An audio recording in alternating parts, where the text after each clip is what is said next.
My name is Joe Hillis. I'm the Operations Director for the Information Technology Disaster Resource Center, and proud to be your 2015 WLPC charity. What I hope to do today is just give you a little bit of overview about the organization and what it is we do, and see if there's some synergies where we can get you guys involved. So, a little history behind us. We were established as a 501c3 nonprofit back in 2008.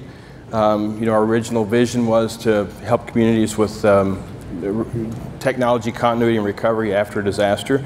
Not necessarily to take place of what happens in the private sector, but disaster takes on so many faces and triggers so many events that need to happen for recovery. Very few, and I would say 98% of communities have never experienced a true disaster. So, and I can say this with great confidence because I spent 24 years in the fire service. I trained for years and years, and I thought I knew what it would take to help a community through a disaster. But it wasn't until I retired from the fire service that I really understood exactly what's needed for recovery. So we say that we just harness the philanthropic resources of the tech community, to help other communities, to help the whole community in disaster. And you'll hear talk about whole community because that's really who we're serving, is the whole community. We, as the technology community, help our friends and neighbors, during their greatest time of need. So our vision was really that we'd be a nationwide organization of technology professionals from all disciplines. And if you look at the folks that volunteer with us, and they come from all different walks, all different technologies, all different sectors. I mean, they work for the HPs and the Microsofts and the IBMs and the VARs and the educational facilities. They work in a lot of diverse areas. They have a lot of diverse skill sets, and that's where I think that you guys could really plug in well into this. We are a vendor neutral clearinghouse for in-kind technology donations, and whether it's volunteer efforts, whether it's life cycled hardware, whether it's last year's manufacturers' models that they're turning around, we try to find a place to plug those in to where they'll do the most good. Most always, obviously disaster response and relief is kind of where our priority is, but we also know that there's a lot of the organizations that we serve that do disaster relief type work. They don't have technology resources that they can draw upon, so we try to provide that. When we get a request from a community, in any community in the United States, we'll mobilize resources. Obviously, we kind of go through and analyze and assess what it is that they're looking for, what it they need, whether we can do this virtually, remotely, or whether we actually have to physically deploy resources. So if we receive a request from a community, whether it's a community organization, whether it's another nonprofit, could be the Red Cross, it could be Team Rubicon, it could be any number of folks, or emergency management as well, because you'd be surprised how much of the United States is served by volunteer forces, volunteer fire departments, reserve police officers, deputy sheriffs, and things like that. So we're pretty much a society that leans on each other to kind of get there. We don't all have they don't all have huge paid staffs to do this. So a little bit of history. The concept for this came about after 9/11. There was a New York tech visionary named Andrew Bechet, and he proposed, shortly after 9/11, he proposed the creation of a national emergency technology guard. And in his vision, it was to be a credentialed, uniformed team of technology volunteers. His original vision was that they would help communities recover their public infrastructure. And I don't have to tell you, I think it was a noble idea, it was a grand idea, but can you just see some help desk guy from Houston splicing fiber in the streets of New York City? It's just not gonna happen. So we built upon that model, and we adapted it to be a more realistic model of where we could plug people in and where the communities needed help. So he proposed that to the Intel chairman, and the Intel chairman, I guess, was good friends with Senator Wyden out of Oregon, and he ultimately wrote a bill and submitted it to Congress, and it became approved as part of the Homeland Security Act of 2002. And they put it under the Citizen Corps umbrella. So if you've heard of your CERT teams or volunteers in police service or the fire corps, this was named net guard, and it was proposed to be part of the Citizen Corps. So the concept never took off. They could not find an owner within the government who wanted to own this process. They fast forward to 2008, and by the way, this is something that I learned about on NPR back in 2002 or 2003. They had an interview with Andrew Richey about this, and I thought it was something, as a firefighter, I thought this is something that I could get involved in and give back. It kind of matched my tech skill set as well as my emergency management background. They did a pilot test in 4 cities in 2008, Austin, Texas, Chesapeake, Virginia, I think 1 in Utah, and 1 in Indiana, I think is where it was. And essentially, they just gave them $80,000 and they said, if you were to establish a tech corps, what would you do? And all they wanted in return for their $80,000 was for them to each city to write a white paper and say what they did with it. And everybody did something different with it, and I'll spare you the details of that. But essentially, they still continued to search. And it wasn't until 2012 that FEMA reached out to us after Hurricane Sandy, or actually they've reached out to us in advance of Hurricane Sandy, to figure out how we could plug into the disaster response. And so we've been working with them for the last couple of years to help develop this and push this program forward as it is. So, you know, we're somewhat pioneers in this area. We're the first nonprofit in the United States that implemented something like this, and there's probably a long list of firsts related to this. But here's what we say. You know, we understand current information technologies is because all of our folks work in the tech space somewhere. So, you know, you guys understand what's going on when there's a community that's been leveled. Pick your disaster that you've seen this year. When a community's been leveled and they have to start over from scratch, they don't necessarily have time to start engineering. They don't necessarily have time to, you know, put out RFPs and things like that. I mean, they need connectivity now. They need the assets that they need right now. And so that's the cool part about our organization is that all the folks that work in our organization or that volunteer in our organization, they work with this stuff day in and day out. Most of the stuff they can click off the top of their heads. We do maintain a qualified force of volunteer tech professionals, currently a little bit over 400 just in the United States, and I'll show you some other numbers here in a little bit. Strategic partnerships, you know, with the leading technology folks. I mean, we're always trying to develop those partnerships, and we've not necessarily gotten around to everybody. So some of the manufacturers that are in this room, distributors, VARs, wherever you are, you know, please come talk to us. You know, get involved with this. Is this something you want to get involved with? We are a trusted partner to emergency management and other disaster relief organizations. Trying to get the trust of the emergency management community is very, very difficult, and it's taken us many years to finally get there. But not a week goes by that we don't get a call now from a city or a county or a state somewhere, you know, wanting us to be involved in, you know, not only their planning, but also in the response and recovery efforts. We do participate in the community disaster planning events. We do maintain a large cache of you know, rapid deployable IT assets. I'll show you some pictures and some slides ahead. But I think that's one of the places that we excel, is that, you know, most all of our equipment was life cycled from somewhere. We like to say we saved it from somebody's dumpster, or we pulled it out of the dumpster without their knowledge. But the equipment is ready, it's packaged, it's ready to go, and because you know, folks like the UPS Foundation, I mean, they're happy to move that stuff for us kind of on a minute's notice and get it somewhere, you know, where we physically can't drive to fast enough. We do provide guidance to nonprofits and community organizations. That happens all the time. You know, not a week goes by, like I said, that we don't get a call from somebody. And then we also distribute in-kind technology donations. So kind of a graphical look of what we do. In the emergency management world, you know, we say we have the preparedness, the mitigation phase. This is kind of before a disaster. Some of the things we do, and obviously a lot of it is around, you know, doing events like this, engaging, you know, not only the communities, but also the other nonprofits, I guess, the nonprofits, the disaster relief organizations and emergency management, we engage them. And we participate in a number of industry organizations. You can kind of see all the names there.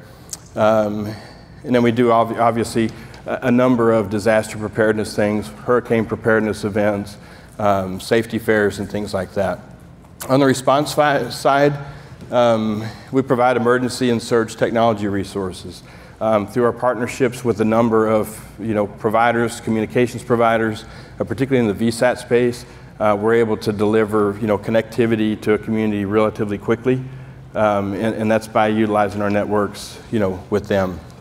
And a lot of the things we do are emergency operations centers. A lot of communities don't have dedicated emergency operations centers. I'm sure you see the New York EOCs or the big rooms like this, that the big cities have.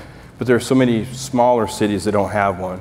And whenever there is an emergency somewhere, they convert a courtroom or they convert a library or they convert something to be an emergency operations center. And they typically don't have the resources for that. I mean, the physical resources. They don't have the computer hardware. They don't have the the projector, for example, don't have the voice assets, and that's the place where we get a lot of calls for.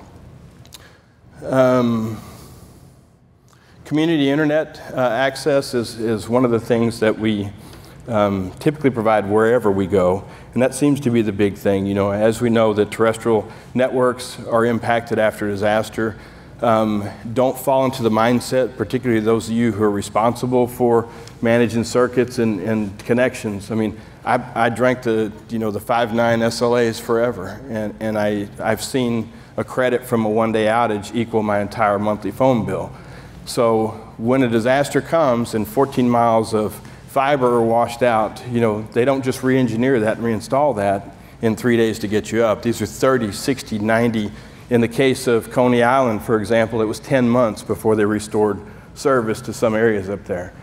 So that's part of your planning, you should be. And part of what we do is try to set realistic expectations. Try to let you understand what this looks like.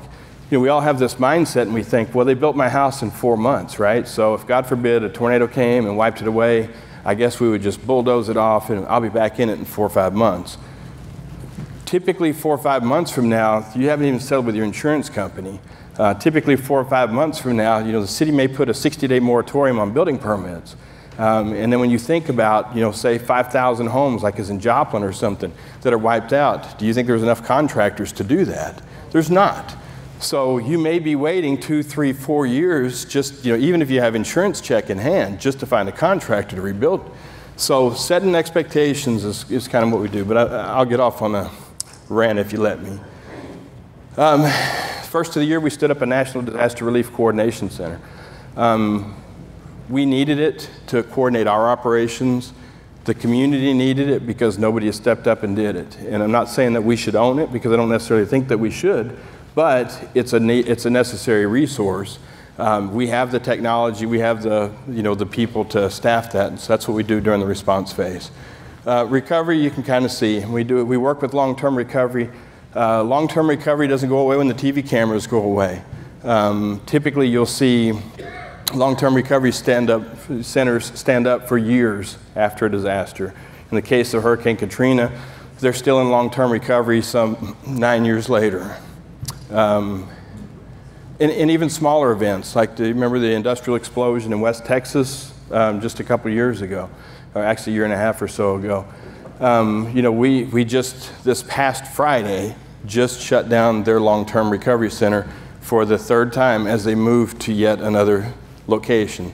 So this is a town that lost 225 or so homes.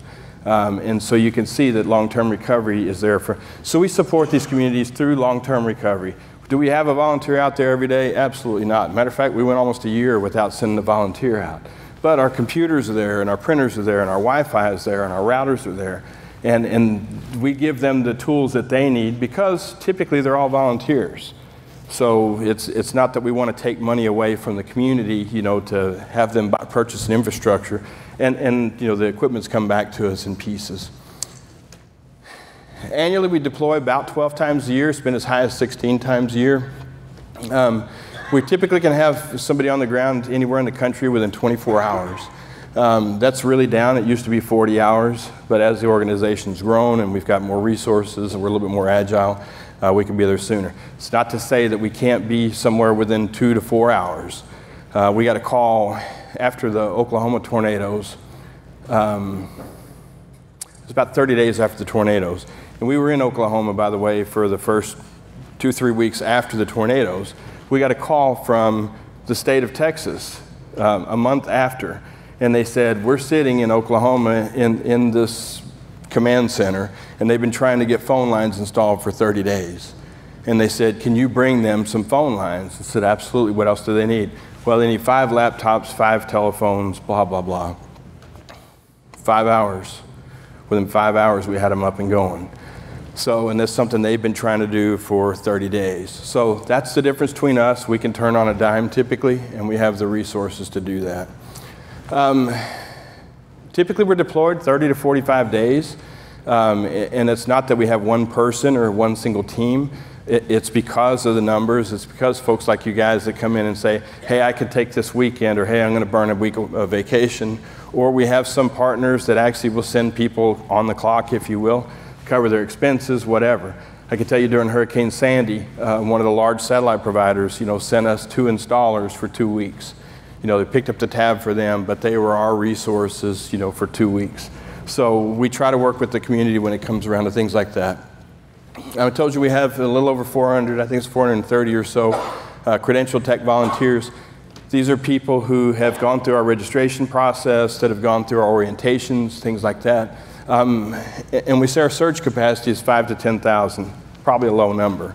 And it's because of our affiliations with organizations like this, organizations like New York Tech Meetup, which is 30-some-odd thousand people in the New York City tech space, the Carolina IT Professionals Group, I could just go on and on. But through our partnerships, that's where we can draw on folks if we need to. Deployment-wise, I think we're at 41 deployments since we started responding, and there's 12 of them which are currently in active support. And so we've still got equipment. You picked a disaster. We got the equipment in Oso, Washington from the mudslides last year, all the way down to Braithwaite, Louisiana, from Hurricane Isaac to New York City to Hurricane Sandy. So we still continue to support these sites for as long as they need to.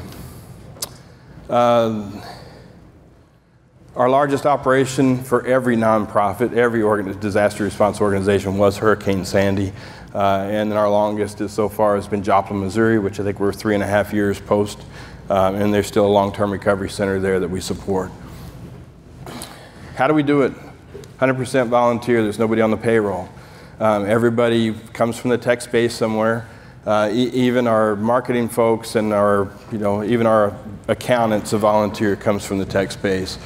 So people just like you and I that, like I say, just give of our time. This is kind of the footprint. So being a nonprofit, we're a little frugal. The free map let us put 250 pins on it. So there's where 250 of you are. So maybe one day we'll buy the upgrade so we can put the real numbers on there. But that's kind of a representation of where the folks are. Roles we do, we have folks, particularly in the developers, the DBAs, the analysts. We have several of those, many of those, I would say 100, 150 of those, that just prefer not to deploy. There are a lot of folks that will tell us up front, man, I really would like to deploy, but I can't deploy. But we can still plug them in some way, somehow. And I can't even begin to tell you, but I can tell you a little quick story. After the Pilgrim, Nebraska tornadoes, we processed 10,000 volunteers within a month up there. And it's so important for us to, not so much for us, but it's so important for an affected community to track those metrics, because those metrics translate to dollars for them. So for every volunteer hour that somebody comes in that they can prove, then that goes towards their federal match. Same thing with every case of water that's donated. You see these people back trucks up with pallets of water or clothes or diapers or whatever that is. And if the community doesn't track all that stuff, then they don't get credit for it. But let's say when FEMA gets ready to give a $10 million grant to them, they've got to come up with a 10 or a 25% match. And all your in-kind donations, your volunteer hours, or any of the things that you have donated, they all count towards that match. So that's a place where we could plug in, a database administrator, where we can plug in the analysts to kind of help mine that data for the community. In Pilgrim, Nebraska, for those of you that don't know, is a town of 376 people. They have 2.5 city employees, which are essentially the town administrator and then public works employees. So they don't have, they don't have an IT staff, and it seems like most of the places we get called to don't have an IT staff. We also started up a critical information systems team, and that's because we've had several requests from states for us to be able to provide them with resources that were trusted.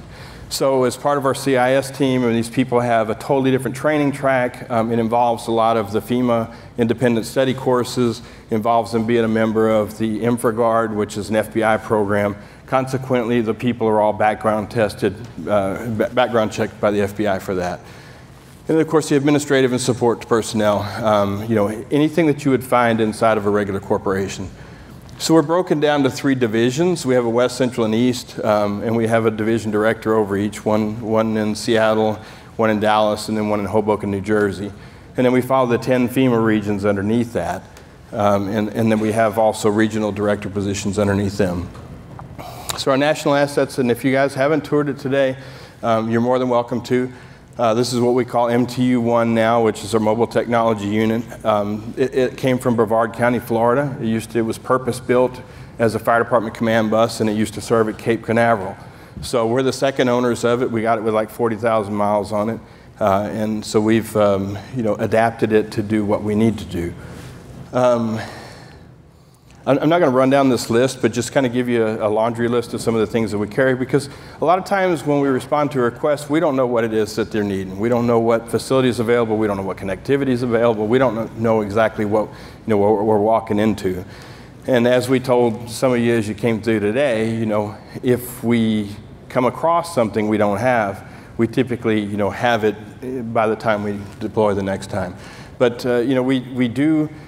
That thing is outfitted not so much for us as a command bus, but for the community. So if we pull into a community that doesn't have a police station, fire station, whatever, they can occupy it for that. Now, a sneak peek, so I should make you turn the cameras off for this, but our newest vehicle we just acquired in December from FLIR.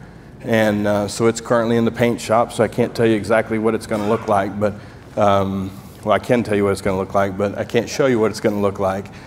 So anyway, we just recently added that.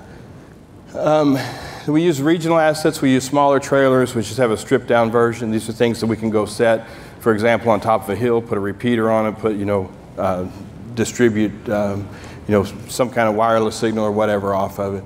And those are pretty well self-sufficient.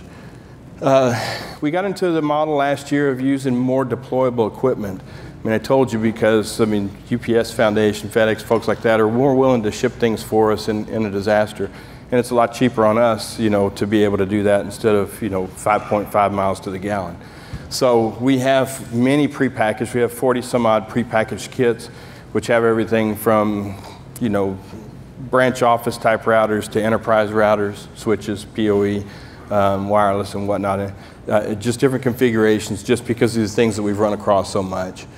Some of the examples is we have, what we call a ROC. We started using the Meraki Z1s for the, the small cell people, the 5-person teams, and then all the way up to, a field EOC kit, which basically would serve a room of this size or bigger, with everything that they would need to, conduct operations. So just a few pictures of it. Try not to be a name dropper, but we have some good relationships with many of the folks in industry, and so they donate the satellite backhaul for us to turn around and use for the community. That's a place where you guys can really help us, which is to come in and help us, wire an area. We're not talking about wiring New York City. We're talking about wiring a church gymnasium. Command centers, depending on where you are, depending on what the needs are. When you get into a place like Arkansas, the back hills of Arkansas, Wi-Fi is not a big deal to them. It really isn't. When you get into the foothills of Kentucky, Wi-Fi is not a big deal to them. Not like a New York City, and not like a Dallas, not like a large city where the folks, live and die by Wi-Fi. Now, we'll tell you a funny little story.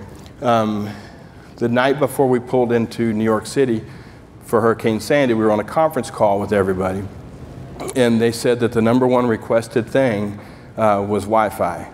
And that was over food, that was over, you know, heat. That's a true story. So that's, I mean, that's the New York, that's just the New York, you know, mentality. That's the tech community. These guys are always, you know, always connected.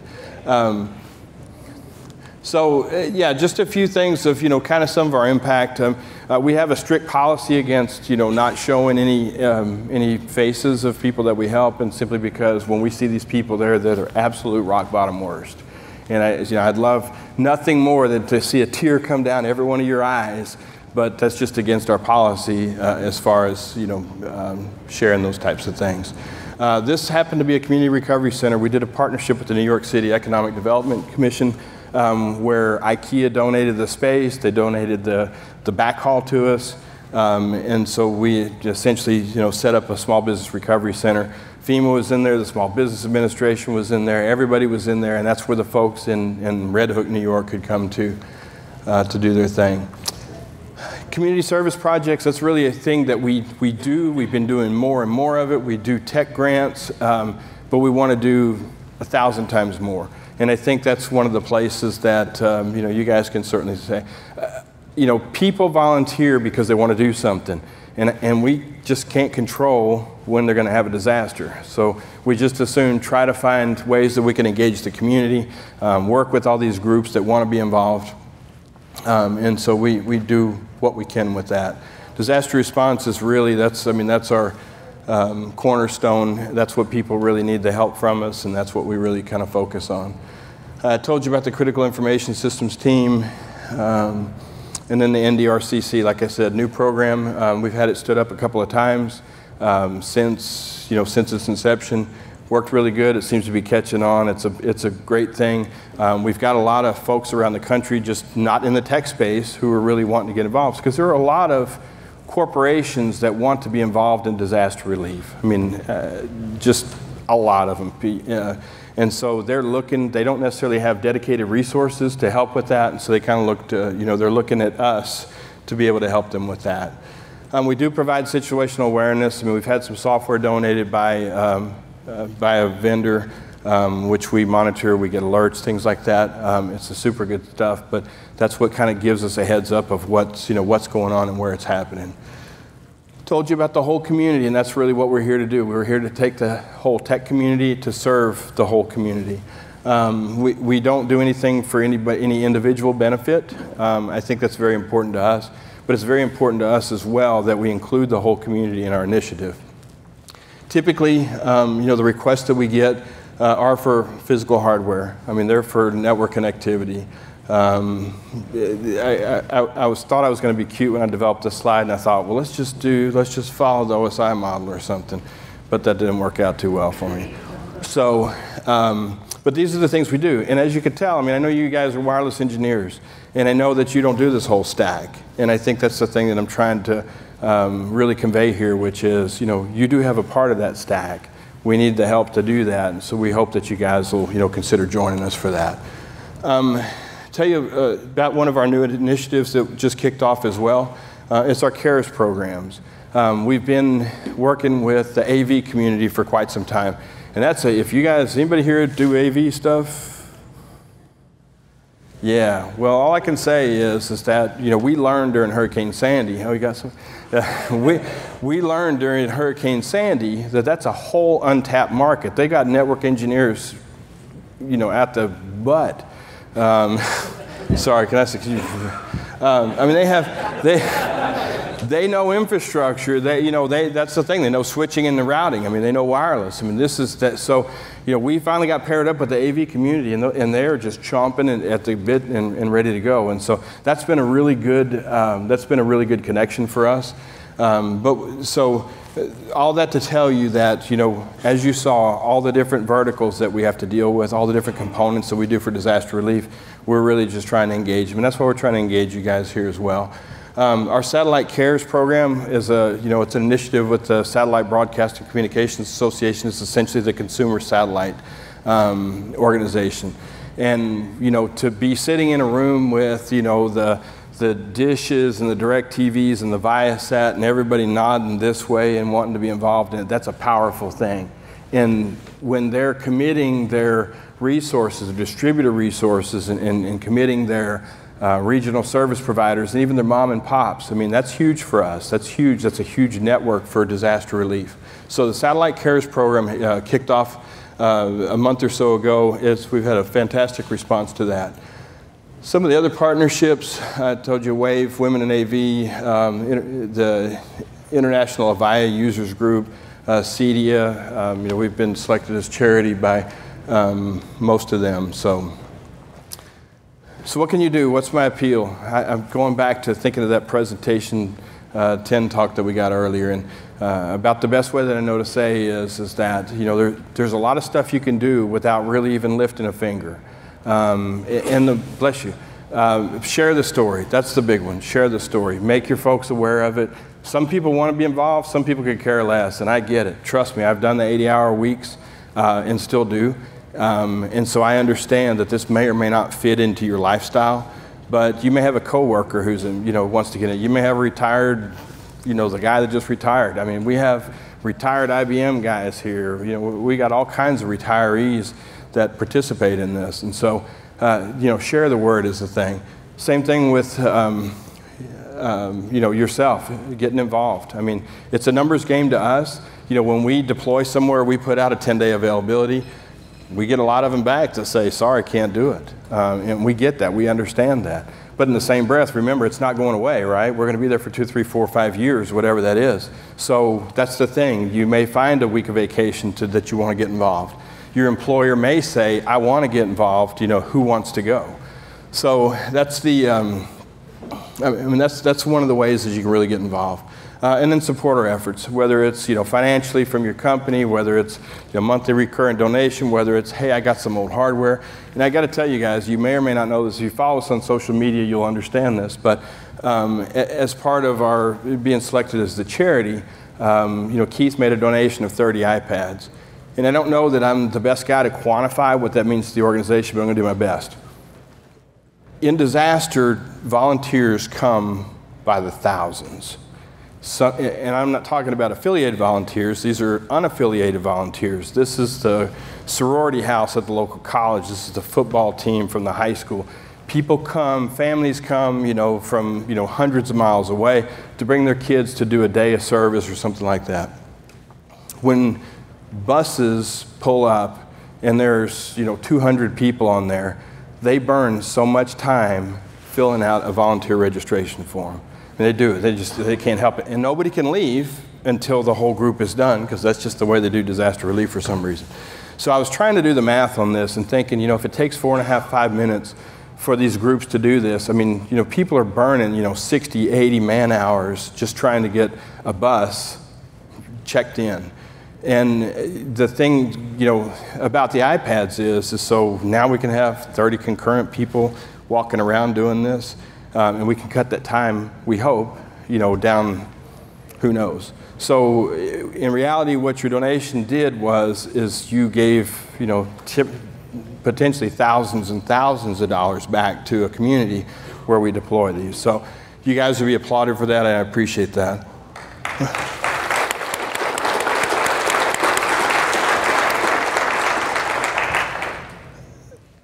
I dropped this little hint over there about wireless cares because we have a satellite cares and AV cares and whatnot. So, you know, if you guys are involved, let's keep the conversation going. Tweet it if you want to. I'll be hanging around for a while, you know, for as long as need be. So if you want to get together, my contact information is here. I wanted to call out Scott McDermott. Are you here? Oh, there you are. Sorry, right behind. Scott joined our organization a couple months back, and he is like on the fast track.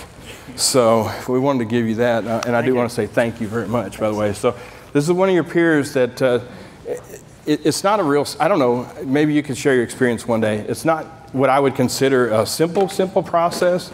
I mean, there's an application process, but we make them sit through a 90-minute orientation, and then we challenge them with courses which will kind of get him educated, totally out of his realm. I mean, these are emergency management, incident command system type things. And he's really taken that on. himself to do that. So, I mean, Scott's going to really go far. So that's all I have. Do you have any questions for me? What time's pizza? Do you know any really organizations based in Canada? We do not have an organization. I do not know of any organizations based in Canada at all. It has been on our way low priority list to expand to North America, I mean to all of North America. I mean, I know that we have a couple of volunteers in Canada, and you know, they understand that we don't necessarily, you know, we don't have the logistics to work out the whole customs piece and, you know, moving equipment across the border, but we can get them moved into here to help. So but I'm not aware of anybody doing that right now. We're still glad to have you. The box going once. Thank you all. We appreciate it.